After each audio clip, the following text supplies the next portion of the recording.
চুল আঁচড়ানো আমাদের মাথার ত্বকের জন্য একটি আনুষঙ্গিক বিষয়।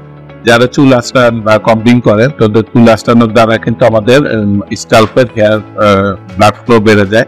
ব্লাড ফ্লো বেড়ে গেলে কিন্তু তার নিউট্রিশন এখানে বেড়ে যায়, এখানে বিভিন্ন গ্রোথ ফ্যাক্টর আসে এবং একই সঙ্গে হেয়ারটা কিন্তু হেলদি হয়ে থাকে। এই জন্য চুল আঁচড়ানো ভালো।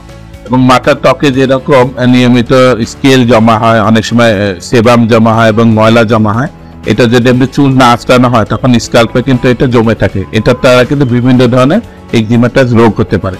যখন এই স্ক্যাল্প খারাপ হয়ে থাকে তখন এটা চুলের হেয়ারের মানে হেয়ারের কন্ডিশনের উপরে ক্ষতিকর প্রভাব ফেলে, যখন হেয়ার ব্রিটেল হয়ে যায়, হেয়ার ভেঙে যায়। এই জন্য চুল আঁচড়ানো অবশ্যই গুরুত্বপূর্ণ এবং রেগুলার বেসিসে একটা ব্যানার একটা চুল আঁচড়াতে হবে।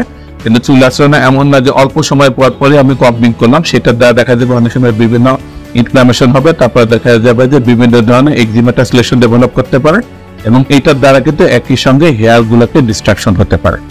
ধন্যবাদ।